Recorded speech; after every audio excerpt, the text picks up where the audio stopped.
Hello everyone, welcome to our YouTube channel mechanical engineering skill. आज की इस video में हम डिस्कस करने वाले हैं सॉफ्ट अलाइनमेंट मेथड में रिम एंड फेस अलाइनमेंट जो मेथड होता है उस मेथड से हम कैसे सॉफ्ट को अलाइन करते हैं। प्रॉपर मैं आपको one by one step by step आपको इस वीडियो में समझाऊंगा क्या कैलकुलेशन होती है, किस तरह से कैलकुलेशंस करेंगे, रीडिंग्स कैसे लेंगे। तो कंप्लीट इन्फॉर्मेशन आज की इस वीडियो में शेयर करने वाला हूँ। वीडियो काफ़ी इंपॉर्टेंट है, वीडियो को जरा भी स्किप नहीं करना, लास्ट तक जरूर देखना है। और हाँ फ्रेंड्स, अगर आपने अभी तक हमारे चैनल को सब्सक्राइब नहीं किया तो सब्सक्राइब कीजिए और बेल आइकन को प्रेस कर लीजिए ताकि ऐसी वीडियोज़ के नोटिफिकेशन आपको मिल सके। सोशल प्लेटफॉर्म को भी ज्वाइन कीजिए, लिंक आपको नीचे डिस्क्रिप्शन में मिल जाएगा। चलिए दोस्तों, बिना देर किए इस वीडियो को स्टार्ट करते हैं।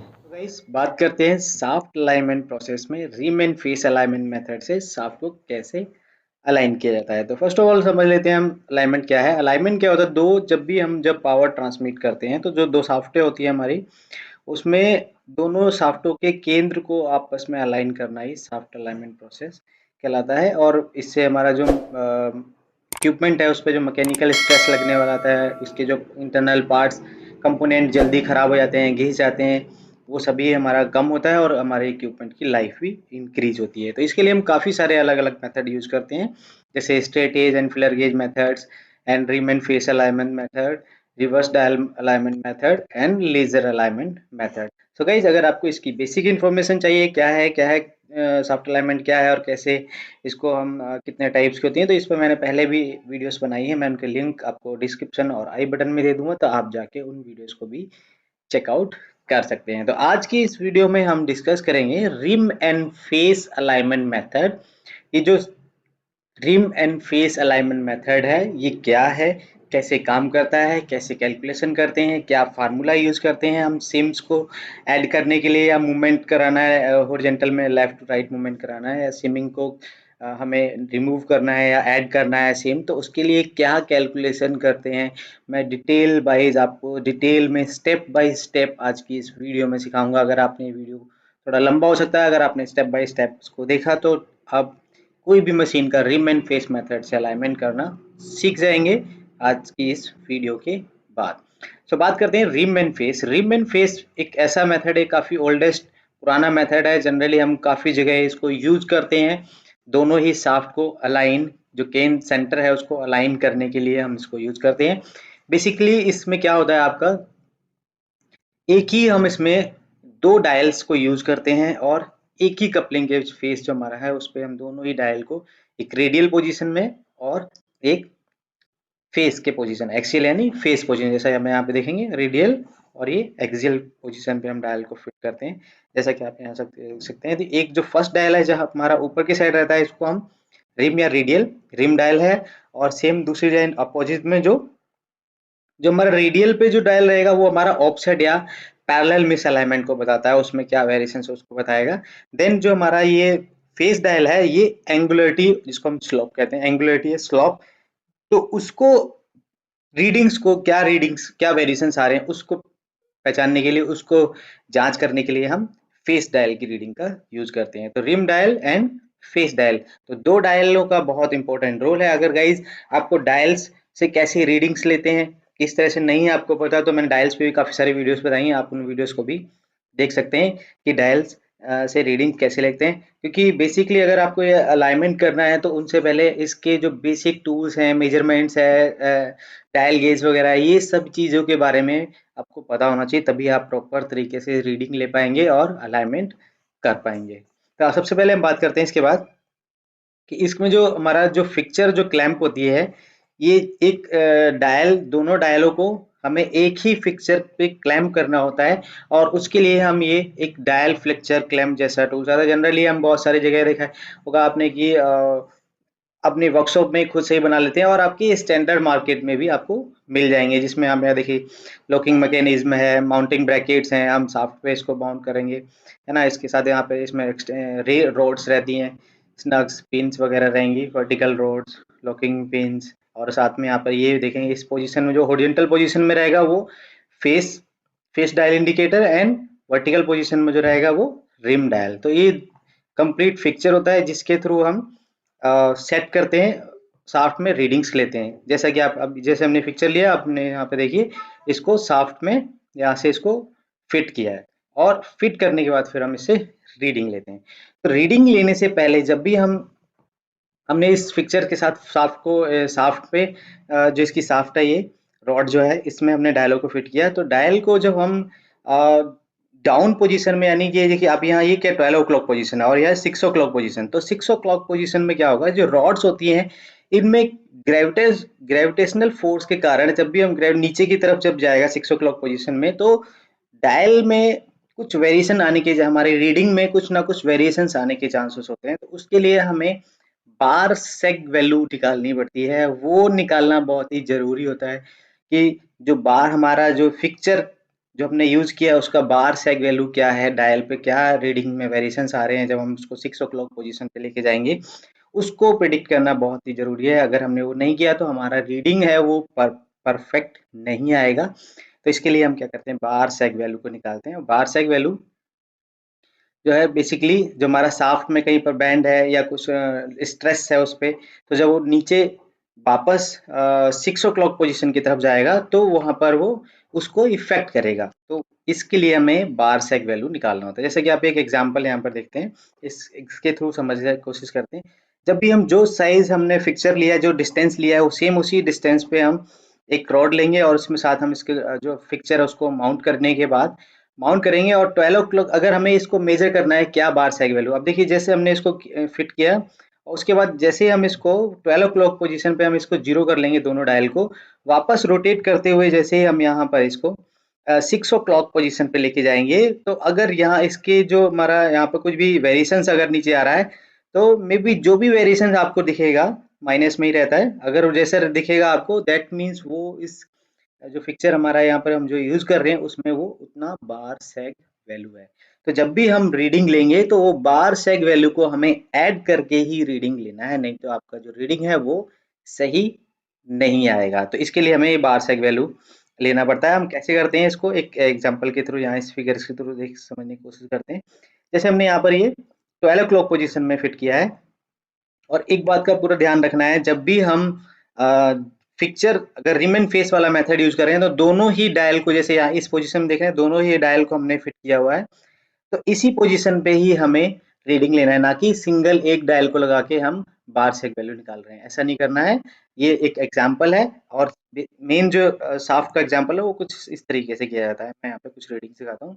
तो जैसे स्टेप्स यहाँ पर कुछ, ये जो वेरिएशन है ये यहाँ पर इसको जीरो कर लेगा, लेकिन जैसे ये नीचे की पोजीशन पे जाएगा तो जो हमारा रॉड है वो नीचे की तरफ लिफ्ट करेगी, डाउनवर्ड की साइड लिफ्ट करेगी, और जिसके कारण क्या होगा, हमारा जो इसका जो डायल की रीडिंग्स है वो इफेक्ट होगी। हमें ये जो है ये वैल्यूज को निकालना होता है पहले। सो इसके बाद फिर हम जो भी हमारा ये बार सेग वैल्यू आया है उसको हम नोट डाउन करके रखेंगे, जब हम रीडिंग लेंगे तो वहां पर हम इसका यूज करेंगे। राइट, जैसा कि अगर हमने देखा तो 0.05 mm का यहाँ पर डाउनवर्ड में कुछ भी है, 0.02 0.04 जो भी आ रहा है आपका बार सेग वैल्यू की रीडिंग्स आ रही है उसको हम नोट डाउन करके रख लेंगे। तो ये होता है हमारा बार सेग वैल्यू।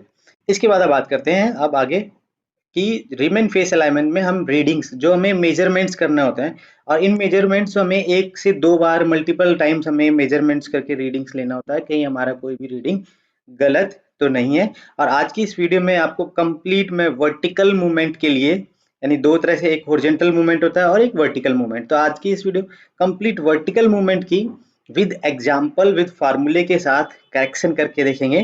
तो आज जैसे कि आप इस इमेज में देखेंगे कि हमें जो रीडिंग्स लेना है, हमें जो मेजरमेंट्स लेनी होती है वो कहाँ से क्या क्या मेजरमेंट लेनी होगी। सबसे पहले face, face TIR means total indicator reading. तो जो फेस, जैसा आप बताएंगे फेस कौन सा है, यहाँ पर देखिए ये फेस डायल है, ये हमारा कंप्लीट पिक्चर है जिस तरीके से आपको डायल को सेट करना है। तो डायल को सेट करने के बाद जो हमने ये फेस डायल है, तो फेस डायल में जो वेरिएशंस आएंगे वो हमारा फेस TIR होगा, face indicator face total indicator reading रहेगी। रिम वाला क्या रहेगा, जो हमारा रिम पे जो हमारा इंडिकेटर है वहां पर वो रिम वाली रीडिंग रहती है। Next is a the diameter of the face dial indicator travel. अब यहाँ पर जो कपलिंग है, जहां पर कपलिंग का हमारा ये टच किया, एक यहाँ से हमें पूरे कपलिंग का डायमीटर नहीं लेना होता, आपको बताते हैं कहाँ से कहाँ तक लेना। कपलिंग का डायमीटर हमें इसमें नहीं लेना होता। जैसे सपोज दैट हमारा ये एक कपलिंग है, जैसा यहाँ पे दिखाया, कपलिंग है, और इस कपलिंग में हमने यहाँ से इसको डायल को रोटेट करना, डायल ने हमारा यहाँ से ये शुरू किया। सो जो हमें ये जो यहाँ पर ए डायमीटर जो दिख रहा है ना, ये इस कपलिंग का पूरा डायमीटर नहीं है। हमें क्या है, ये जो हमारा ये डायमीटर है ना, ये जहां से वो डायल ट्रेवल करेगा, वो डिस्टेंस को मेजर करना होगा ये ए पॉइंट पे। कई बार यहाँ पर ही हम गलती कर देते हैं, जो हमारा कपलिंग का जो डायमीटर होता है उसको मेजर कर लेते हैं, तो उससे क्या है, रीडिंग आपकी इफेक्ट करेगी। तो आपको ये ध्यान रखना है कि हमें जो ए वाला जो मूवमेंट देखना है, तो वो ए वाला जहां से हमारा ये फेस का जो प्लंजर पॉइंट, डायल का पॉइंट टच कर रहा है, जहां से वहां से वो जो पूरा रोटेशन कर रहा है, उसमें जो डायमीटर बन रहा है, उस डायमीटर को हमें यहाँ पर मेजर करना है, first point. Second is b. B point अगर आप देखेंगे, बी हमारा जो ये रिम डायल है, रिम वाला, रिम डायल्स के सेंटर से, रिम डायल के सेंटर से, कौन से रिम डायल के सेंटर से, और जो हमारा मूवेबल मशीन रहती है, मूवेबल मशीन के जो हमारा फ्रंट बोल्ट जो बोल्ट होगा, फ्रंट बोल्ट, ये क्या है, रियर बोल्ट है और ये फ्रंट बोल्ट है, तो फ्रंट बोल्ट के सेंटर तक का जो डिस्टेंस है वो हमें यहाँ पर मेजर करना है। तो ये बहुत इंपॉर्टेंट है, अगर हम ये समझ लेंगे तो रीडिंग हमारा सही आएगा। तो हमें यहाँ से सेंटर से यहाँ तक का ये डिस्टेंस मेजर करना है। नेक्स्ट इज सी। सी जो है सेम ऐसे ही मैं आपको फार्मूले में ऐड करके दिखाऊंगा। तो सी जो डिस्टेंस होता है वो क्या होगा, रिम डायल से, हमारा जो यहाँ से ये रिम डायल है उससे सेंटर से, और हमारा जो फ्रंट जो रियर बोल्ट है, यानी जो मूवेबल मशीन का जो रियर बोल्ट है, उसके सेंटर का डिस्टेंस हमारा सी पॉइंट होता है। तो हमें सबसे पहले हम ये रीडिंग सभी ले लेंगे, ए पॉइंट कितना है, उसके बाद फिर हम डायल की रीडिंग देखेंगे कैसे लेंगे, डायल से रीडिंग कैसे लेना है। पहले हम ये सभी मेजर करके नोट डाउन करके रख लेंगे। मैं आगे आगे आपको एक सैंपल में एक एग्जांपल लूंगा कि ये रीडिंग हमारा इतना है, तो उसके बेस पे क्या कैलकुलेशन आएगी वो भी हम अभी सीखेंगे। तो आपको सबसे पहले ये रीडिंग्स ले लेनी है। उसके बाद रीडिंग्स लेने के बाद हम अब डायल से जो हमें रीडिंग लेना है वो हम लेते हैं। तो डायल से रीडिंग लेने के लिए सेम देखिए, ये सभी चीज हमने ए ले लिया, बी डिस्टेंस मेजर कर लिया, सी डिस्टेंस मेजर कर लिया। इसके बाद सबसे पहला जो हमारा काम है, डायल को हमें, क्योंकि हमने ऑलरेडी में बार सेग वैल्यू की बात की थी, तो जो बार सेग वैल्यू है वो हमें यहाँ पर अब यहाँ पर यूज करनी है पिक्चर्स के साथ।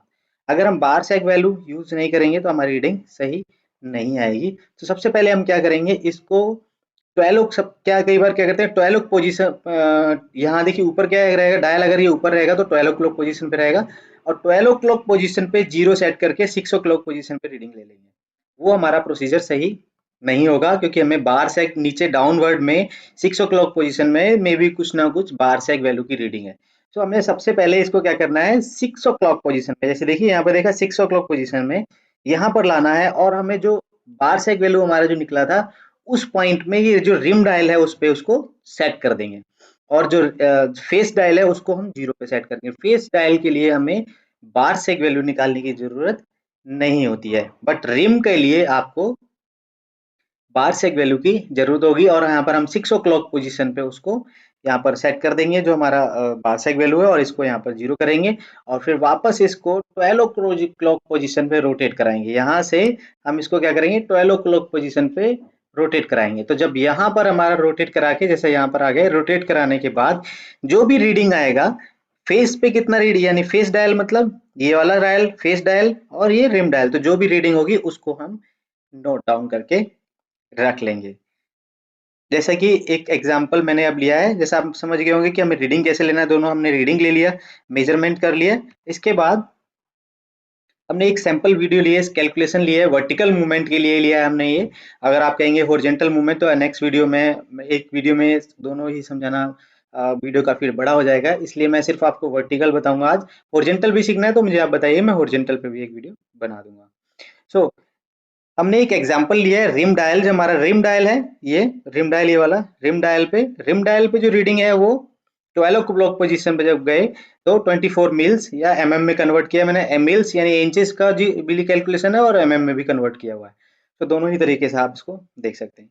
एंड फेस जो हमारा ये फेस वाला डायल, तो फेस डायल पे जो रीडिंग है वो कितना है, क्योंकि 6 क्लॉक पोजीशन में हमने से 12 क्लॉक पोजीशन की तरफ हमने रीडिंग लिया, क्योंकि 6 क्लॉक पोजीशन पे हमने बार सेग वैल्यू को सेट किया था और 12 क्लॉक पोजीशन पे रीडिंग लिया। सो कुछ यहाँ पर ये वेरिएशन आ रहा है, तो दोनों डायल का वेरिएशन हो गया, और हमने ये मेजर ही किया था, ए हमारा 6 inches, b 7 inches, c is 31 inches और एक में भी इसको कन्वर्ट किया है।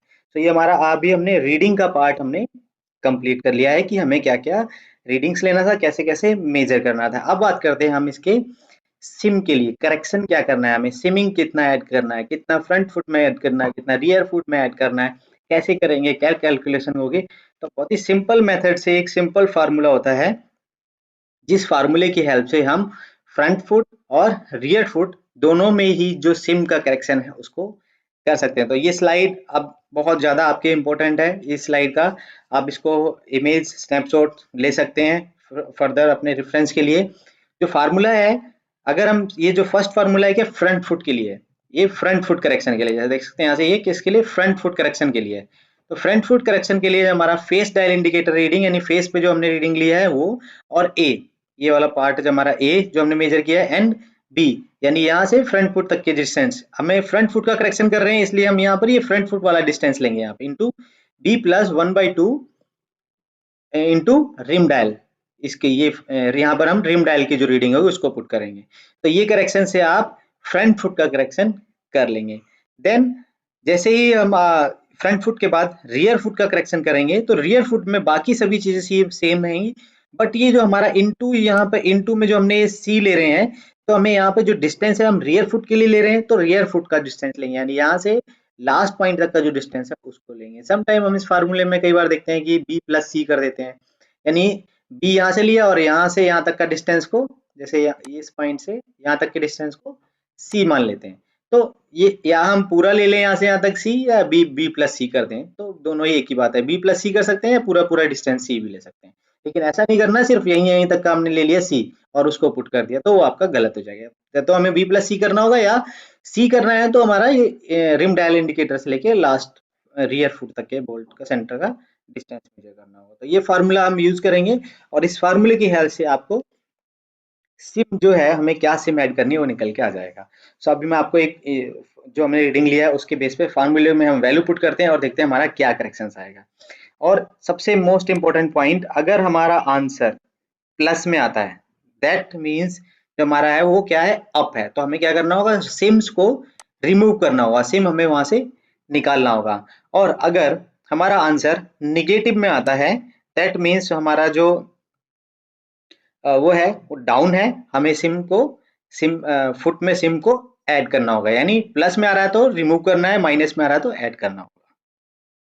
नेक्स्ट इज फार्मूले जो हमने बताया उसको हम सबसे पहले फ्रंट फुट की करेक्शन करते हैं। फ्रंट फुट में अगर हमें, फ्रंट फुट क्या है हमारा, ये वाला फ्रंट फुट, और फ्रंट फुट में जब हम करेक्शन करेंगे तो जो फ्रंट फुट के जो दोनों लेग्स हैं सेम करेक्शन करना है, जो सेम निकल के आएगा सेम दोनों में ही उतना ही सिमिंग ऐड करना है या रिमूव करना है। सो हमने सेम जो वैल्यू रखी थी वही से फार्मूले में हम वैल्यू पुट कर देते हैं, और जब आप वैल्यू पुट करेंगे तो फाइनली आपका पॉइंट प्लस में आंसर आ रहा है 0.26 मिल्स, या में हम देखें ये सेम वही कैलकुलेशन मैंने में किया है तो 0.66 हमारा ये अप है, यानी प्लस में आ रहा है। तो मैंने बताया था आपको प्लस में आ रहा है दैट मीन्स रिम, हमें सिम को क्या निकालना है, सिम रिमूव करनी है।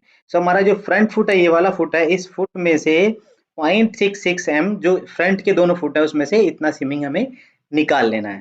देन सेम हम क्या करते हैं रियर फुट में करते हैं। रियर फुट के लिए हम यहाँ पे क्या फॉर्मूले में कोई चेंजेस, सेम सी का चेंजेस था तो हम क्या करें, सिर्फ सी की वैल्यू को ऐड कर लेंगे, बाकी की चीजें सेम रहेंगी। और जब हम इसको कैलकुलेट करेंगे तो इसका भी जो है वो प्लस में आ रहा है, और में देखें तो 1.88। सो क्या करेंगे, अब हम इसमें रियर फुट में ये जो हमारा करेक्शन है रियर फुट के लिए है, तो रियर के जो दोनों फुट्स होते हैं उन दोनों में हमें 1.88 का सिम्स प्लस में आया है, प्लस में आना है मतलब निकालना है। तो यहाँ से हम 1.88 जो हमारा रियर फुट है उसमें से हम 1.88 का सिम निकालेंगे, और फ्रंट फुट में से 0.66 का सिम निकालेंगे। तो हमारा जो ये साफ्ट है प्रॉपर तरीके से सेंटर उसके अलाइन हो जाएंगे। इस तरीके से हम वर्टिकल जो मूवमेंट हमारा कंप्लीट होता है with the help of this फार्मूले। इसी तरीके से आप भी, अगर आपके एरियाज में ऐसा कोई इक्विपमेंट है